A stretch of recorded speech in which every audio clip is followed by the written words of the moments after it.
because my thumbnail title resonated with you, small homestead, tiny budget, and big dreams, then welcome. You may be one of my people, and that is why I'm doing this video. I want to share my journey, my story of how I came to be the homesteader that I am today. So my name is Lisa. I'm the owner of Black Maple Farm, and I live here on almost 6 acres of property in Eastern Ontario in Canada. So how am I different from other homesteaders? Well, that depends. So first of all, I'm from Canada, so I'm in a colder region than a lot of homesteaders that you normally see on video. I'm in the zone 5B, which is not super cold. There's people that are way colder than me that do homesteading, and there's people in a lot southerner parts of the North America or other parts of the world that do this too. So why am I doing this? Because I feel like there's a lot of us out there that watch these homestead videos that are homesteaders, that want to be homesteaders, but they sort of feel like that's just not quite my situation. So I'm giving you another little tiny piece of the homesteader pie that maybe resonates with you more than some of the more famous or popular homesteaders. Don't get me wrong, those guys are great. I spent years watching Justin Rhodes and Sow the Land, Homesteady, Ann of All Trades, and all those guys were really, really inspiring, but they were all in the States, all in sort of the southern part of the States, and so some of that stuff didn't resonate with me. So I had to figure out how to do some of this stuff that they do on a smaller scale, a smaller budget, because again, I work full-time outside of the home. I do this as a part-time gig. I love it.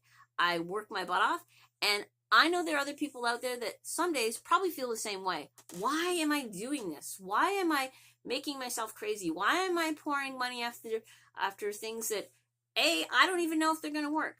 So if you feel sometimes like you're alone in this whole homestead journey, but in your heart, you really, really want to do this, you really want to raise animals and raise chickens and raise some of your own food, I'm not saying you have to be the lone wolf that goes off into the woods, but maybe you want to be, wow, I just ate eggs from my chickens and I had a whole meal because I grew a garden and maybe I butchered some chickens, and there's nothing more exciting than sitting down to a meal and saying, hey, I grew most of this stuff, I produced most of this stuff, and that's fantastic, and that's what I want to share with you. I'm a Gen Xer, so I've been living on this property for 25 years.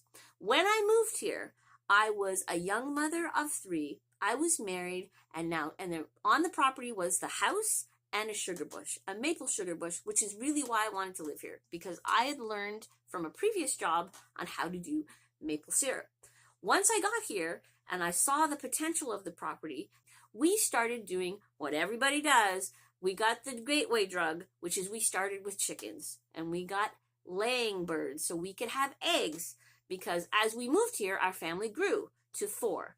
Now, years later, I am now alone. I am no longer married, but I have 4 adult children that they don't live too far away. They're still part of my life, obviously very close. They help with the farm because there's still a lot of things that I do need help with, that I do by myself, that I don't get a lot of help with. And there are some mornings when it's cold and it's raining and you're tired, and there's still mouths to feed. There's still animals to be fed and watered. There's still eggs to be collected, and there's still other odd jobs that never ceasingly end on the farm. I also have another small business on the farm that I am trying to use to make the homestead help pay for itself.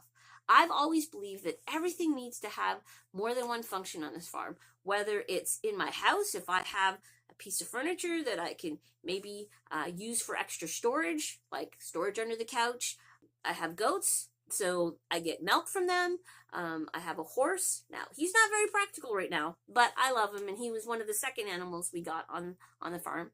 And so, but he does have another purpose now, because as I said, I have a small camping and glamping business on the farm that is seasonal, so from spring until late fall. And what that does is people can come and stay on my farm and be part of the farm experience, learn where eggs come from, be up close with a goat and a horse, and that revenue gets put back into my homestead and helps me make the farm a place that is profitable, or somewhat profitable. Let's be honest. The other reason I'm doing this is because I know that sometimes we make mistakes, and if only somebody had been able to say, hey, I've done that, maybe you want to try it a different way.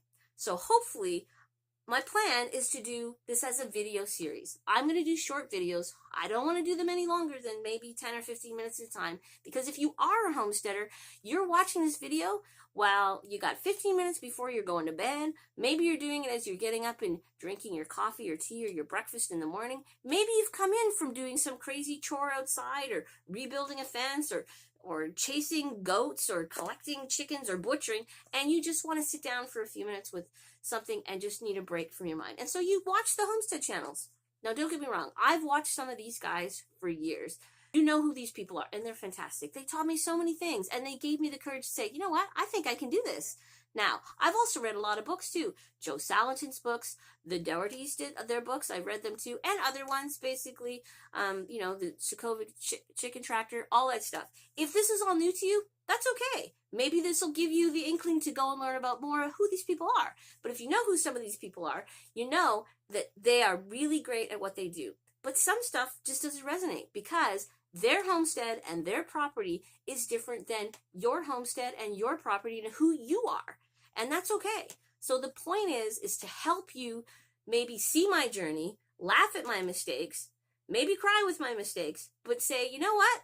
Maybe she is a little crazy, but she has a good idea, and I could tweak it a bit better. Look, I just want to put a little piece of the homestead pie into the YouTube world. So if somebody, one person, two people, see this and say, you know what? I wouldn't have quite done it the way she did, but maybe I can tweak it and make it my own, then that's fantastic, because that's what it needs to be. And I'm just here to give you some inspiration, if it's only through vicariously watching me make mistakes. I've made some big ones, I've made small ones, and I've had some surprise successes and some big successes. And that's what I want to share, is maybe you can take some of my ideas or my not so great ideas and turn them into something better for you. And to give you the encouragement to say, you know what, I can do this. I can get a couple of chickens. And trust me, when you start there, you may go down the rabbit hole and raise pigs, and you raise goats, and have horses or donkeys or whatever you. So here's the thing. I know when you start homesteading, your idea is, I have big, big dreams. I'm going to do all the fences. I'm going to get up in the morning. I'm going to milk the goats. Maybe you even want to get a milk cow. Maybe you want to raise pigs. Maybe you want to have a whole flock of chickens and sell eggs. Maybe, like me, you do about 5 different side hustles because you're trying to figure out which one you really like. Maybe you just want to share your knowledge. In like 1999, we didn't have YouTube. We didn't have the internet the way we have it now. So we read a lot of books. We made a lot of mistakes. We got friends involved. And that's the other thing. Some people are going to think you're crazy. Heck, my kids think I'm crazy most times. But they still come and help on the farm with the big chores. But I want you to know that even if you can't do the really big stuff, you can do the smaller stuff. And maybe that'll give you the courage to try some of the bigger stuff. And I think that's what's important. So, as I said, what I'm going to do for this first video is just give you a quick background look at my farm. And if you think this might be a fun journey to come on, I would love for you to follow me. I would love for you to just follow my journey and see where it goes, and maybe we'll learn something together.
That's it for me on this video today. Thank you so much for watching. And if you enjoyed this video and want to continue watching me move along this journey, I'd be happy to take you along for the ride.